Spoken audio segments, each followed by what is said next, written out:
Girlfriend গালি দিছে, আছে না নাই? আবার বয়ফ্রেন্ড গার্লফ্রেন্ডের গালি দিছে, এ ওড়না পেঁচায়া ফ্যানের মধ্যে ঝুলে আত্মহত্যা করে। কত বড় পাগল তুই, মরলি কেন? গালি দিছে তো কি হয়েছে? হ্যাঁ, বুঝতে চায় না, হতাশ হয়ে যায়। আর বয়স কম তো, ইচড়ে পাকা, অল্পতে কাবু হয়ে যায়। এই সূরাগুলো পড়ে না, এখানে আশার বাণী আছে। আজকে আমি জানি কথা শোনাবো আপনাদেরকে, শুরুতে আগে সংক্ষেপে বলে দিই। এই সূরার মূল কথা হচ্ছে, মানে সেন্ট্রাল থিম বা সাবজেক্ট ম্যাটার সূরাতুদ দোহার কেন্দ্রীয় আলোচ্য বিষয় হচ্ছে নিরাশ হবেন না, হতাশ হবেন না, হাল ছাড়বেন না, ভরসা রাখবেন কার উপর? মুমিনরা নিরাশ হয়, হতাশ হয়, হাল ছাড়ে নাকি ভরসা রাখে? কার উপর? ভরসা কার উপর? এজন্য সূরাতুদ দোহার কেন্দ্রীয় আলোচ্য বিষয় হচ্ছে হতাশ হওয়া যাবে না, নিরাশ হওয়া যাবে না, হাল ছাড়া যাবে না, ভরসা রাখতে হবে একজনের উপর। চিৎকার করে বলেন, তিনি কে? হতাশ যারা, ফ্রাস্ট্রেটেড আপসেট পিপল, তাদের জন্য, হতাশ ব্যক্তিদের জন্য এই সূরাটা একটা আলোকবর্তিকা, একটা আলোর মশাল। এই সূরাটা পড়লেই হতাশ ব্যক্তিরা মনে শান্তি পায়, আশা ফিরে পায়, দিক ফিরে পায়, ঠিক কিনা? এই সূরাটা নাজিল হওয়ার একটা ব্যাকগ্রাউন্ড আছে, শুনবেন।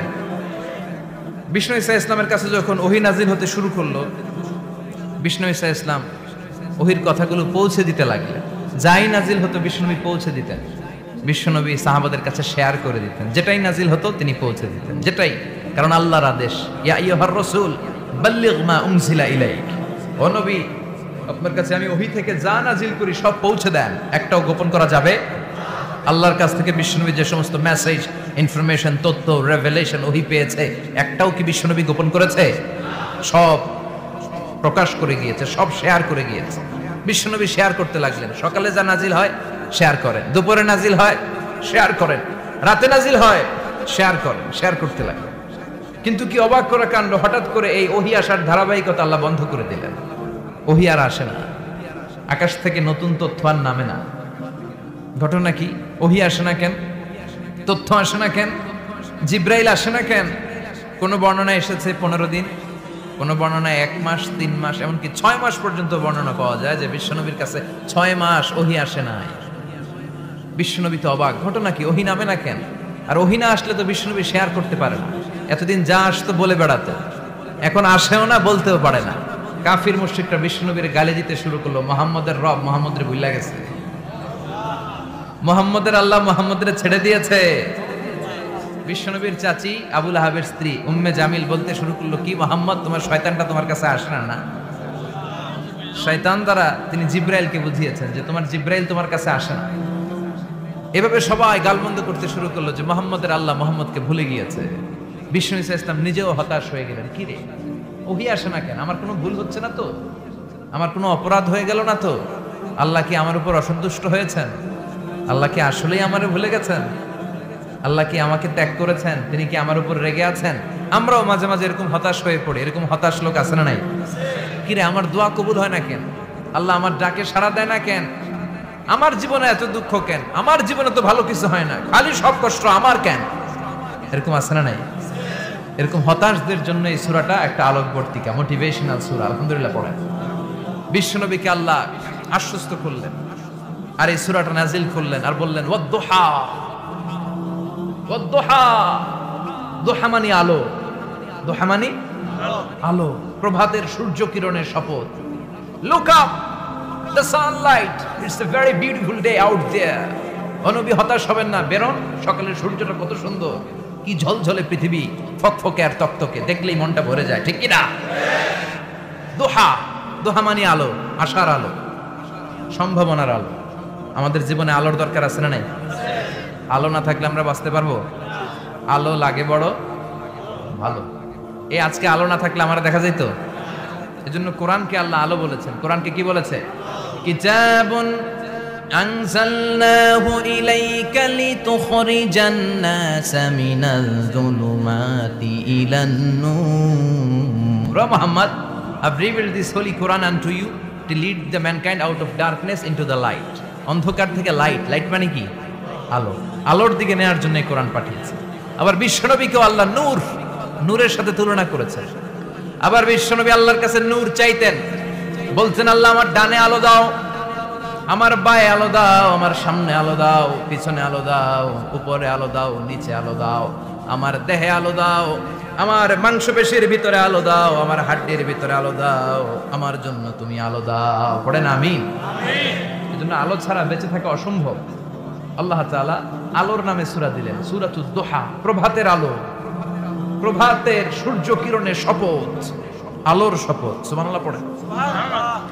এরপর আল্লাহ বললেন ওয়াল লাইলি ইযা সাজা, আলোর শপথ, সকালবেলার সূর্য কিরণের শপথ।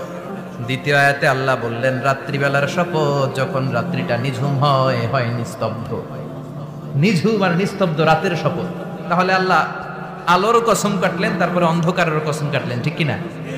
আলো দ্বারা মূলত আল্লাহ তাআলা ওহীর আগমনকে বুঝিয়েছে, আর অন্ধকার দ্বারা আল্লাহ তাআলা ওহীর অনুপস্থিতি বুঝিয়েছে। এটা দিয়ে আল্লাহ বুঝাতে চাইলেন, ও নবী, কাফির মুশরিকরা আপনারা গালি দেয়, ওরা বলে যে আমি আপনার ভুলে গেছি, আমি আপনারে ত্যাগ করেছি, আমি আপনার প্রতি অসন্তুষ্ট। না না, আমি ইচ্ছা করে ওহী পাঠাই না, কারণ সব সময় আলো থাকলে ভালো লাগে না, কিছু সময় অন্ধকারের দরকার আছে না নাই? বুঝে শুনে উত্তর দিয়ে। 24 ঘন্টা আলো, 365 দিন খালি আলো আলো আরো আলো। যদি সূর্যের আলো সব সময় থাকে 365 দিন, ভাল লাগবে? রাতে ঘুমাবেন কেমন? আবার সব সময় ঘুটঘুটে অন্ধকার, আলো নাই, ভাল লাগে? ক্ষেত খামারে চাষ করা লাগবে না, বাজারে যাওয়া লাগবে না।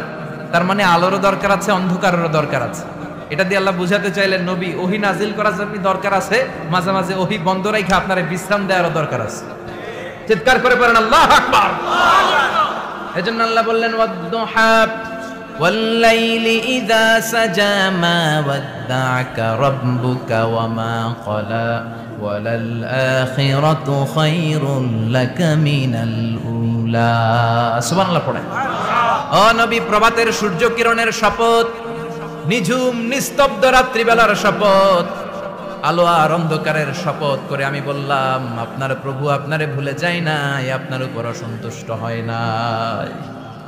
আমি আল্লাহ ইচ্ছা করে ওহী বন্ধ রেখেছি, কারণ ওহীর একটা পাওয়ার আছে। বারবার ওহী রিসিভ করলে আপনার স্নায়ু এটা সহ্য করতে পারবে না, আপনার দেহ এটারে বরদাস্ত করতে পারবে না। নবী, আমি আপনার প্রতি এত রহম দিল, এত ভালোবাসি, বারবার ওহী নিতে নিতে আপনার যে কষ্ট হয়, এই কষ্টটা আমার আল্লাহর সহ্য হয় না। এজন্য আমি আল্লাহ ইচ্ছা করে কিছুদিন ওহী বন্ধ রাখছি। সুবহানাল্লাহ পড়েন। তার মানে এই নয় যে আমি আপনারে ভুলে গিয়েছি, আমি আপনারে ছেড়ে দিয়েছি। আরে নবী, আমি তো আমার নামের সাথে আপনার নামকে জুড়ে দিয়েছি। লা ইলাহা ইল্লাল্লাহ মুহাম্মাদুর, যেখানে আমার আল্লাহর নাম সেখানে বিশ্ব নবীর নাম আছে না নাই? আযান যখন দেই আল্লাহু আকবারের পরে বিশ্ব নবীর নাম আছে না নাই? একামতে আছে না নাই? আবার আল্লাহর জন্য যখন সালাত আদায় করি, শেষ বৈঠকে বিশ্ব নবীর উপর দুরূদ আছে না নাই? রাফা'না লাকা যিকরাক, ও নবী, আপনার নামকে আমি অনেক উপরে তুলে ধরেছি। আমার নাম যেখানে, আপনার নাম ওইখানে, গোটা বিশ্বব্যাপী আপনার নাম ছড়ায় যাবে। ওরা আপনারে গালি দেয় কবি বলে, ওরা গালি দেয় গণক বলে, ওরা বলে আপনি আবতার, লেস কাটা। আসলে যারা আপনারে গালি দেয় ওরাই লেস কাটা। ওরা আপনারে বলে আপনি নির্বংশ, আপনার ছেলেগুলো বেঁচে নাই, মেয়ে বেঁচে আছে, আপনার নাম নেয়ার কেউ থাকবে না। ওই আবু জাহেল, উতবা, সাইবা, ওদের নাম নেয়ার কেউ থাকবে না। আপনি লেস কাটা নন, আপনি নির্বংশ নন। ইন্না শানিয়াকা, চিল্লায় বলেন ইন্না শানিয়াকা। যারা আপনারা গালি দেয়, যারা আপনারা নিয়ে কটু কথা বলে, ওরাই লেস কাটা, ওরাই নির্বংশ। ওদের বংশকে আমি আল্লাহই নির্বংশ করে ছাড়ি। চিল্লায় বলেন ঠিক কিনা? ও নবী, মা ওয়াদ্দা'আকা রাব্বুকা ওয়া মা ক্বালা, আপনার রব আপনারে পরিত্যাগ করে নাই, আপনারে ভুলে যায় নাই, আপনারে ছেড়ে দেয় নাই। আপনার রব ইচ্ছা করেই ওহী নাজিল বন্ধ করে রেখেছে। আমি ইচ্ছা করেই আপনারে প্রেসার দিতে চাই নাই গো নবী, কারণ ওহী রিসিভ করা অনেক কঠিন। এটা আস্তে আস্তে আপনি অভ্যস্ত হবেন। সুবহানাল্লাহ পড়ে। ওহীর একটা পাওয়ার আছে না নাই? আমরা তো কি মজায় মজায় কোরআন পাইছি। এই যে কি সুন্দর কোরআন নিয়ে বসে পড়ি, তাফসীর করি, কি মজার কোরআন। আহা, এই কোরআনটা রিসিভ করতে যে বিশ্বনবীর কত কষ্ট হয়েছে। এই কোরআনকে আল্লাহ বলেছেন এটা কাওলান সাকিলা, very heavy and weighty word, এটা অনেক ওজনওয়ালা কথা। ইন্না সানুলকি আলাইকা কাওলান, এটার অনেক ওজন। এই কোরআনটা যদি পাহাড়ের উপরে নাজিল করা হতো, পাহাড়গুলো দুমড়ে মুচড়ে ভেঙে টুকরো টুকরো হয়ে খান খান হয়ে যেত, ঠিক কিনা? এত কঠিন বানিয়ে এটা। ও নবী, আমি আলোর সাথে ওহীর মিল ঘটিয়েছি, আলো দিয়ে ওহীকে বুঝিয়েছি সূর্যের যেমনি কিরণ আছে, তেজ আছে, এই ওহীরও একটা তেজ আছে। এই তেজ, এই কিরণ আপনি সব সময় সহ্য করতে পারবেন না। এজন্য আমি ইচ্ছা করে কিছুদিন ওহী নাজিল করা বন্ধ করে রেখেছি। সুবহানাল্লাহ পড়েন। ইচ্ছে করে আমি নাজিল করি নাই। সব সময় নাজিল হলে আপনার ভালো লাগতো না। বুখারীর বর্ণনা, মা আয়েশা বলতেন শীতের রাতে, কনকনে মাঘ মাসের শীতের রাতে যখন বিশ্বনবীর উপর কোরআনের আয়াত নাজিল হতো, বিশ্বনবী ঘেমে ঘেমে একাকার হয়ে যেতেন। হাত্তা লা ইয়াতাফাসসাদু জাবিনুহু আরাকান, বিশ্বনবীর দাড়ি আর থুতনি বেয়ে ঝরঝর করে পানি পড়তো। আমরা কম্বল গায়ে দিয়ে থাকি আর বিশ্বনবী ঘামে। সুবহানাল্লাহ কইবেন না? এটা কওলান সাকিলা, অনেক ওজনওয়ালা কথা। আবার বিশ্বনবী যখন ওটের উপরে বসে থাকা অবস্থায় কোরআনের আয়াত নাজিল হতো, ওটের বুকটা মুহূর্তের মধ্যে বালুর মধ্যে, জমিনের মধ্যে লেগে যেত। ঘোড়ায় চড়া অবস্থায় বিশ্বনবীর কাছে যখন কোরআন নাজিল হতো, ঘোড়ার পা গুলো মরুভূমির বালুতে দেবে যেত। মাঝে মাঝে বিশ্বনবী সাহাবাদের রানের উপরে, পায়ের উপরে মাথা দিয়ে শুয়ে পড়তেন, ক্লান্ত শ্রান্ত। যায়েদ বিন হারেসা, বিশ্বনবীর পালক পুত্র, তার পায়ের উপরে মাথা রেখে বিশ্বনবী একবার কথা বলতে বলতে ঘুমিয়ে পড়লেন। ঘন্টাখানিক ঘুমালেন। যায়েদ বিন হারেসা বলে, আমার কাছে তেমন কোনো কষ্টই হচ্ছে না, বিশ্বনবীর মাথাটা খুব বেশি ওজন মনে হচ্ছে না। ঘন্টাখানিক পর বিশ্বনবীর চোখ খুললেন, আর খোলা মাত্রই ওনার উপর ওহী কোরআনের আয়াত নাজিল করতে শুরু করলো। কে? যায়েদ বিন হারেসা বলে, যখনই কোরআনের আয়াত নাজিল হতে শুরু করলো, আমার মনে হচ্ছে বিশ্বনবীর মাথাটা 50-60 কেজি ওজন বেড়ে গিয়েছে। বিশ্বনবীর মাথার ওজনে আমার পায়ের রান ফেটে যাবে, আমার পায়ের হাড্ডি ফেটে যাবে, আমার পাটা ভেঙে খান খান হয়ে যাবে মনে হচ্ছিল। তার মানে কোরআনের আয়াত যখন নাজিল হয়, বিশ্বনবীর উপর একটা প্রেসার আছে না নাই?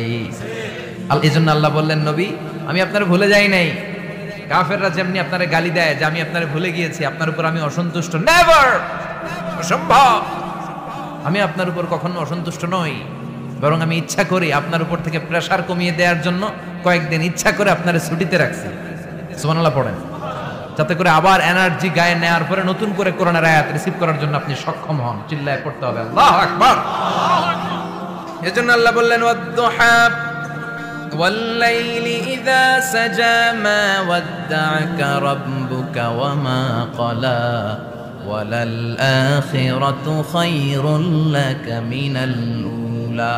এরপর আল্লাহ বললেন, নবী ওয়ালাল আখিরাতু খায়রুল লাকা মিনাল উলা, and verily indeed the hereafter is far better for you than this dunya. এই দুনিয়ার চেয়ে আপনার জন্য আখিরাতটা অনেক দামি। খায়রুল লাকা মিনাল উলা, এই দুনিয়ার চেয়ে আখিরাতটা অনেক শ্রেষ্ঠ। এতে আল্লাহ বললেন দুনিয়ার চেয়ে আখিরাত শ্রেষ্ঠ, আর এক আয়াতে আল্লাহ বললেন দুনিয়ার চেয়ে আখিরাত হলো স্থায়ী। ঠিক কি না? বাল তু'থিরুনাল হায়াতাদ দুনিয়া ওয়াল আখিরাতু খায়রুন ওয়া আবকা। তোমরা দুনিয়ার জীবন নিয়ে পাগল পাড়া হয়ে থাকো। আল্লাহ বললেন দুনিয়ার জীবনের চাইতে আখিরাতের জীবন শ্রেষ্ঠ এবং স্থায়ী। ঠিক কি না? কার কথা? দুনিয়া স্থায়ী না আখিরাত স্থায়ী? দুনিয়া শ্রেষ্ঠ না আখিরাত শ্রেষ্ঠ? কিন্তু আমরা কোনটার পিছনে দৌড়াই? খালি দুনিয়া দুনিয়া। दुनिया के मजा ले लो, दुनिया तुम्हारी है, কিন্তু জান্নাত কে মজা লে লো, জান্নাত তোমারি है। ওইটা কয় না? আছে না নাই? দুনিয়ার পেছনে পাগল হয়ে আমরা পড়ে থাকি। এই দুনিয়ার জীবনটা একটা মায়াজাল, এটা একটা মরিচিকা। এই মরিচিকা, এই ধোঁকা, এই লালসা আর এই মায়াজালের পেছনে আমরা ছুটছি। ছুটতে ছুটতে হুট করে একবার কবরের ভিতরে ঢুকতে হবে। কথা বলেন, তখন আমাদের টনক নড়বে। এজন্য দুনিয়া মুমিনদের জন্য শ্রেষ্ঠ আর স্থায়ী জায়গা নয়। মুমিনের আসল জায়গা হচ্ছে আখিরাত। মুমিনের শান্তি আর কল্যাণের জায়গা হচ্ছে আখিরাত। জান্নাত হচ্ছে মুমিনের শেষ ঠিকানা। চিৎকার করে বলেন ঠিক কিনা? সেটাই বিশ্বনবী বললেন, নবী কাফির মুশরিকদের কথা আপনি কান দিবেন না, ওদের কথায় হতাশ হবেন না, নিরাশ হবেন না, হাল ছাড়বেন না, ভরসা রাখবেন কার উপর? কারণ ওয়ালাল আখিরাতু খায়রুল লাকা মিনাল উলা। এই দুনিয়ার জীবন ক্ষণস্থায়ী জীবন, চিরকালীন জীবন হলো আখিরাত। নবীরে কিভাবে আশ্বাস দিতেছে দেখছেন? অ্যাসিউরেন্স করতেছে, কনফার্মেশন। এই সূরাটা যে শান্তির সূরা, মোটিভেশনের সূরা, অনুপ্রেরণার সূরা, ইন্সপাইরেশন যে জায়গায়, প্রতিটা আয়াতে আপনি ইন্সপাইরেশন পাবেন। তো প্রতিটা আয়াতে আপনি উজ্জীবিত হবেন, সজীব হবেন, এনথিউজিয়াস্টিক এন্ড এনার্জেটিক হবেন, আপনি এনার্জি ফিরে পাবেন। এরপরে বিশ্বনবীর আরো খুশি করার জন্য আল্লাহ বললেন, ওয়ালা সাউফা ইউতিকা রাব্বুকা ফাতারদা। ও নবী, অচিরে এমন এমন জিনিস আমি আপনারে দান করব, এগুলো পেয়ে আপনি খুশি হয়ে যাবে। কে বলে? কারে বলে? শুনতেছেন? বুঝতেছেন? কষ্ট হচ্ছে না তো? বলা সাউফা ইউতিকা রাব্বুকা ফাতারদা, অচিরেই এমন এমন জিনিস আমি আল্লাহ আপনারে দান করব। ওরা আপনারে গালি দেয়, ওদের কথা আপনার মন খারাপ, আপনি হতাশ, ভয় পাবেন না, হতাশ হবেন না, নিরাশ হবেন না, আমার উপর ভরসা রাখেন না। এমন এমন জিনিস আমি আপনারে দেব, ফাতারদা, ওগুলো পেয়ে আপনি খুশি হয়ে যাবেন। সুবহানাল্লাহ পড়েন। আল্লাহর কাজই হলো বিশ্বনবীরে খুশি রাখা। Verily I'm gonna give you something that will make you happy. এমন জিনিস আপনারা দেব নবী, আপনি খুশি হয়ে যাবেন। আল্লাহর কাজই হচ্ছে বিশ্বনবীরে খুশি রাখা। যেখানে বিশ্বনবীর মন খারাপ, ওইখানে বিশ্বনবীর আল্লাহ আছে না নাই? বিশ্বনবীর উপাধি দিয়েছেন আল্লাহ হাবিবুল্লাহ, কি দিয়েছে? আর সাইয়েদনা ইব্রাহিমের উপাধি খলিলুল্লাহ। দুইজনই আল্লাহর প্রিয়, দুইজনই উলুল আজমি মিনার রাসূল। কিন্তু খলিল মানেও বন্ধু, হাবিব মানেও বন্ধু। খলিল মানে এমন বন্ধু যেই বন্ধু আল্লাহরে খুশি করার জন্য কাজ করে, আর হাবিব মানে এমন বন্ধু যেই বন্ধুরে খুশি রাখার জন্য আল্লাহ নিজেই কাজ করে।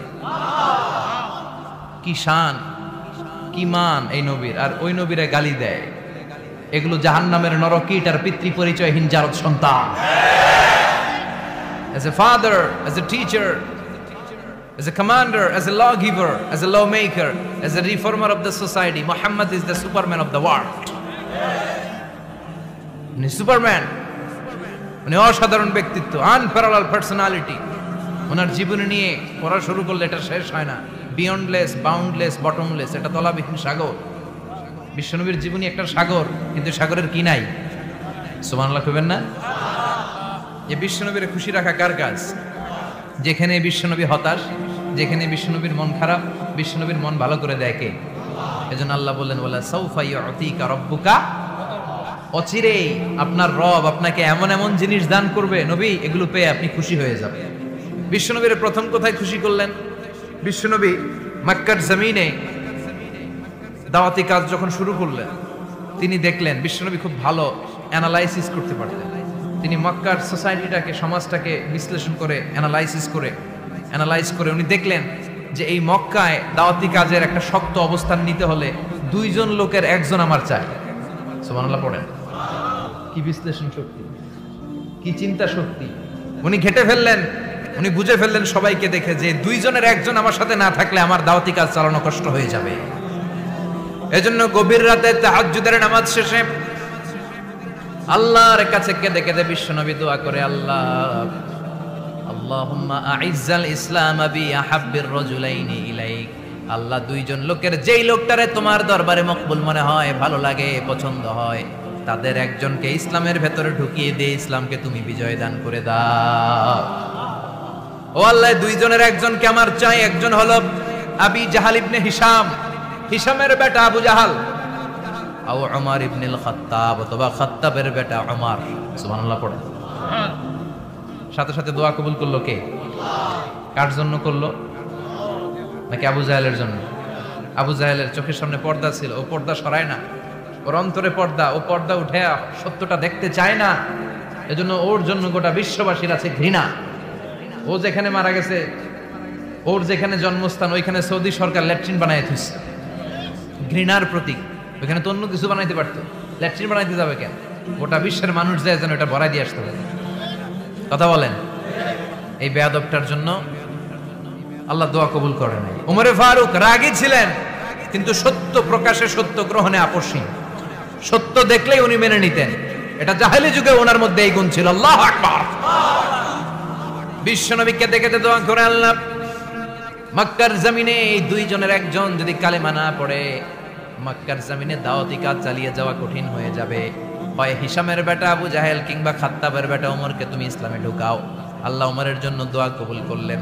বিশ্বনবী তখনও বুঝতে পারেন এই দোয়াটা কার জন্য কবুল।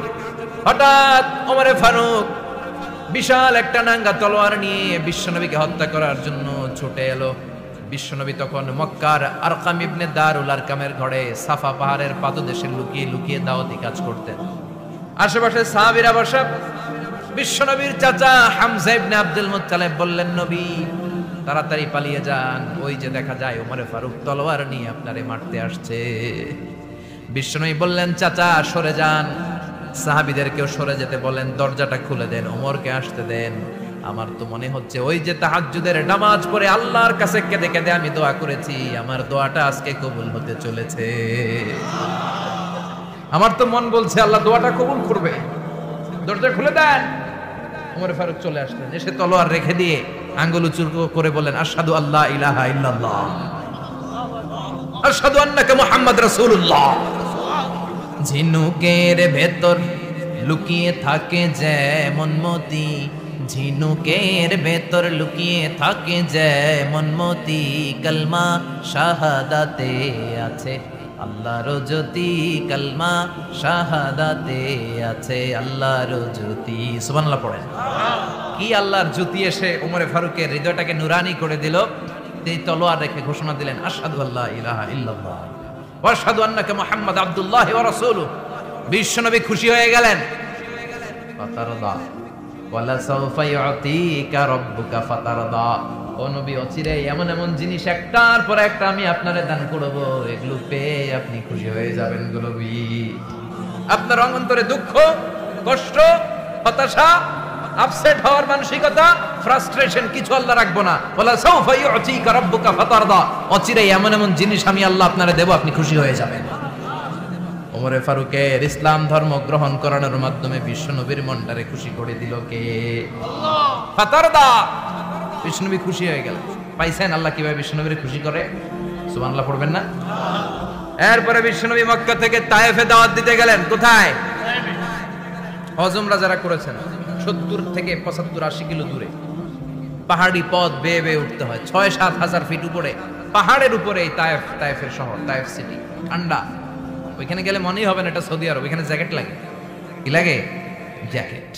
বিশ্বনবী কষ্ট করে 80 কিলোমিটার পথ পাড়ি দিয়ে তায়েফের ছেলেদেরকে দাওয়াত দিতে গেলেন। কিন্তু বিশ্বনবীর দাওয়াতি এই ডাকে, এই আহ্বানে তারা সাড়া দেয় নাই। বিশ্বনবীর এই দাওয়াতকে তারা রিজেক্ট করেছে। বিশ্বনবীকে পাথর মেরেছে। বিশ্বনবীর মোবারক দেহটাকে রক্তাক্ত করেছে। আমার নবীর এই সুন্দর দেহটা বেয়ে বেয়ে ঝরঝর করে রক্ত ঝরেছে। তায়েফের মাটি সাক্ষী, তায়েফের পাথর সাক্ষী। 3টা জায়গায় বিশ্বনবী বেহুশ হয়েছে। এখনো ওখানে গেলে স্থানীয় লোকরা বলে, বংশ পরম্পরায় ওরা জেনে এসেছিল যে এই জায়গাগুলোতে বিশ্বনবীকে আঘাত করা হচ্ছে। এখনো লোকজন দেখায়, এখানে পড়েছিল বিশ্বনবী, ওখানে পড়েছিল, ওখানে পড়েছিল, ওই খেজুর বাগানে বিশ্বনবী লুকিয়েছিল, আজও ওখানে খেজুর বাগানই করে রাখছে। আল্লাহু আকবার পড়ে।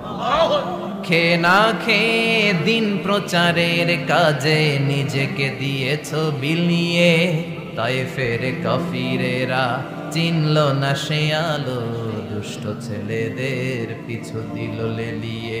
পাথরের আঘাতে ক্ষত বিক্ষত হয়ে সারা শরীর থেকে রক্ত ঝরে। হে রাসূল, তোমাকে ভুলি আমি কেমন করে, হাজার ব্যথা বেদনার পরে ফিরে আসনি তুমি আপন ঘরে। দিনের আলো তুমি ছড়িয়ে দিতে চলে গেলে মদিনায় মক্কা ছেড়ে। হে রাসূল, তোমাকে ভুলি আমি কেমন করে, হে রাসূল, তোমাকে ভুলি আমি কেমন করে। ঠিক কি না? পাথর মেরে বিশ্বনবীকে রক্তাক্ত করা হলো। বিশ্বনবী রক্তাক্ত। বিশ্বনবীর সাহাবা সাইয়েদনা যায়েদ রাদিয়াল্লাহু তাআলা আনহু কুয়া থেকে পানি এনে বিশ্বনবীর গা থেকে রক্তগুলো ছেড়ে ফেলে দেয়। বিশ্বনবীর গায়ের মধ্যে পানি দিয়ে হাত পাগুলো ধুইয়ে দেয়। বিশ্বনবী কাঁদে। আহা, কাঁদে। রহমতের নবী কাঁদে, আরেকজনের জন্য কাঁদে, নিজের কোনো লাভ নাই। মায়ের খাইছে, ওরা যেন বাঁচে জাহান্নামের আগুন থেকে। সুবহানাল্লাহ কইবেন না? ওদেরকে বাঁচাইতে আসছিল জাহান্নামের মায়ের থেকে, জাহান্নামের শাস্তি থেকে। ওদেরকে বাঁচানোর জন্য নবী মায়ের খেয়েছে। চিল্লায় এখন ঠিক কি না? কেঁদে কেঁদে বিশ্বনবী হয়রান। যায়েদ রাদিয়াল্লাহু তাআলা আনহু বিশ্বনবীর সান্ত্বনা দেন, নবী কাঁদবেন না। হামলাতুল জিবাল, পাহাড় রক্ষী ফেরেশতারা এসে বলে, নবী আপনি শুধু অর্ডার করেন, এই যে পাহাড়ের গিরিপথ, এই 2টা গিরিপথ, এই 2টা পাহাড় এমন ভাবে 2 দিক থেকে চাপা দেব গো নবী, তায়েফের সবগুলো ছেলেরে মুহূর্তের মধ্যে ধূলিসাৎ করে দেব। বিষ্ণুই বললেন, না, আমি ক্ষমা করে দিলাম, আমি ক্ষমা করে দিলাম। আমার গায়ের উপরে যারা অত্যাচার করে এর কোনোটার প্রতিশোধ আমি নেই না, আমি শুধু প্রতিশোধ নেই যারা ইসলামের বিরোধিতা করে। চিল্লায় বলেন ঠিক কিনা? বিশ্বনবীকে আঘাত করা হয়েছে, তার গায়ে শারীরিক কষ্ট, এটার শাস্তি বিশ্বনবী দিতেন না, কখনোই দিতেন না, ক্ষমা করে দিতেন। কিন্তু ইসলামকে মারাত্মকভাবে যদি ইসলামের বিরুদ্ধাচরণ কেউ যদি করত, শুধু তাদের উপর বিশ্বনবী তলোয়ার চালাতেন। চিৎকার করে বলতে হবে ঠিক কিনা? বিশ্বনবী কাঁদলেন। কে দেখে বিশ্বনবীর কান্না? নিজের জন্য কাঁদে না, ওদের জন্য কাঁদে। আর বললেন না ফেরেশতারা, ওদেরকে তোমরা মেরে ফেলো না, হয়তো ওরা কালিমা পড়ে নাই, ওদের ভবিষ্যৎ প্রজন্মদের মধ্য থেকে কেউ না কেউ কালিমার বাণী পড়বে। তাই হয়েছে। তায়েফে গেলে হৃদয়টা ঠান্ডা হয়ে যায়। মসজিদ আর মসজিদ, আল্লাহ আল্লাহদের ভিড়, চমৎকার এক পরিবেশ তায়েফের পরিবেশ। বিশ্বনবী কেঁদে কেঁদে হায়রান। আল্লাহর রসের উপর থেকে টের পাচ্ছে বিশ্বনবীর মনটা ভালো না। এত আশা নিয়ে ভরসা নিয়ে কোথাও জায়গা না পেয়ে তায়েফের এখানে আসলাম দাওয়াত দেওয়ার জন্য। তায়েফের ছেলেগুলো দাওয়াতের আমার দাওয়াত গ্রহণ করলো না। বিশ্বনবীর মনটা বড্ড খারাপ। বিশ্বনবী নামাজে দাঁড়িয়ে গেলেন। বিশ্বনবী নামাজে দাঁড়িয়ে তেলাওয়াত করছেন, পাশ দিয়ে একদল জিন বিশ্বনবীর পাশ দিয়ে চলে যাচ্ছিল। একদল জিন জাতি চলে যাচ্ছে, আর বিশ্বনবীর তেলাওয়াত শুনে তারা থমকে দাঁড়ায়। কিরে এত সুন্দর কোরআন, এরকম তো শুনি নাই। ইনি কে? খোঁজখবর নিয়ে দেখলেন ইনি বিশ্বনবী। সুবহানাল্লাহ পড়েন। তারপরে এরা ছুটে গেল এলাকায় যে এরা ঘোষণা দেয়া শুরু করলো, ইন্না সামি'না কুরআনান আজাবা ইয়াহদি ইলার রুশদি ফাআমান্না বিহি। নিশ্চয় আমরা আজীব চমৎকার কোরআন তেলাওয়াত শুনে এসেছি। এই তেলাওয়াত সাধারণ তেলাওয়াত নয়, এই আয়াত দুনিয়ার মানুষের বানানো আয়াত নয়। এই আয়াতগুলো পাঠিয়েছে কে? এই আয়াতগুলো ইয়াহদি ইলার রুশদি, হেদায়েতের দিকে মানুষকে পথ দেখায়। তাই আমরা যারা এই তেলাওয়াত শুনেছি, আমান্না বিহি, এই তেলাওয়াত শুনে, কোরআন শুনে, বিশ্বনবীর কণ্ঠে তেলাওয়াত শুনে আমরা সবাই ঈমান এনে মুসলমান হয়ে গেলাম।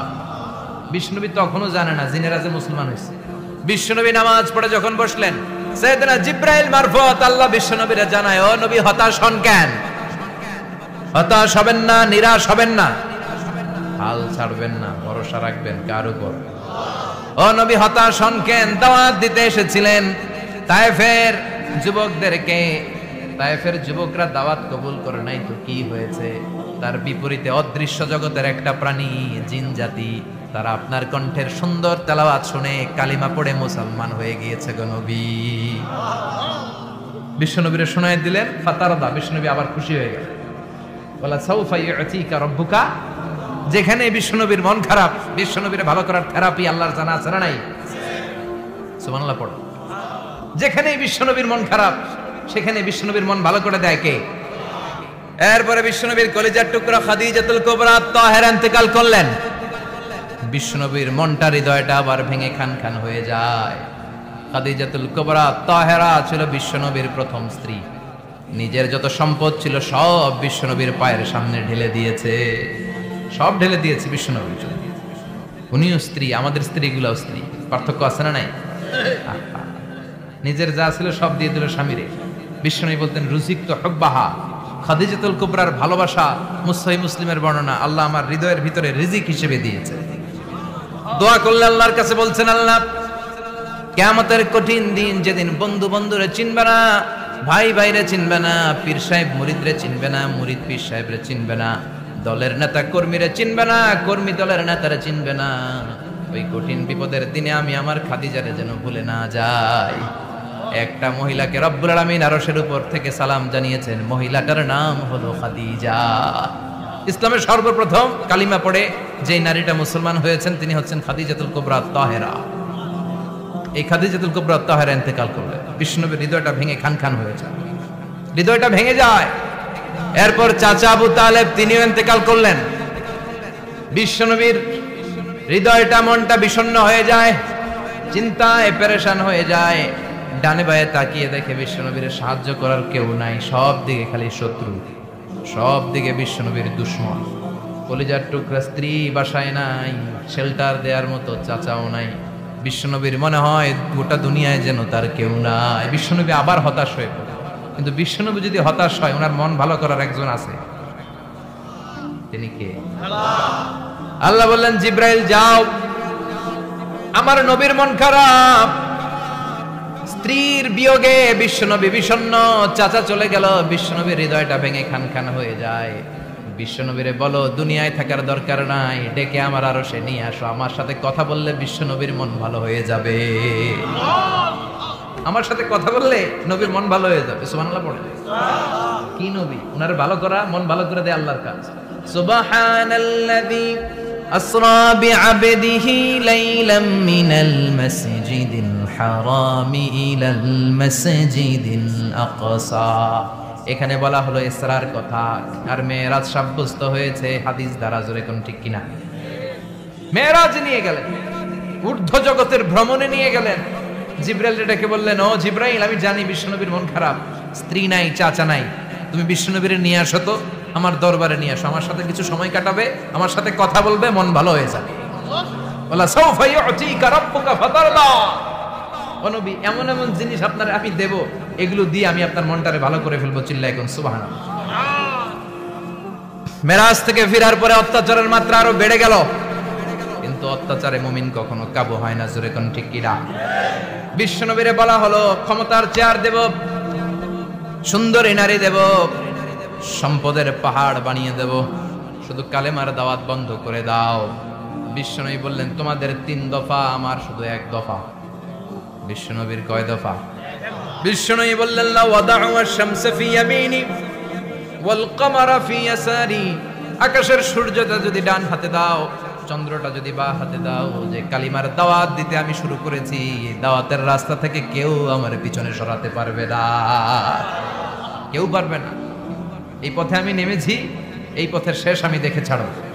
বিশ্বনবীর প্রাইম রেসপন্সিবিলিটি হচ্ছে লিউযহিরাহু আলা দ্বীনি কুল্লি। মানব রচিত যত মতবাদ আর যত কথা আছে, যত ডক্ট্রিন আছে, সবকিছুর কবর রচনা করে কালিমার বিজয় আর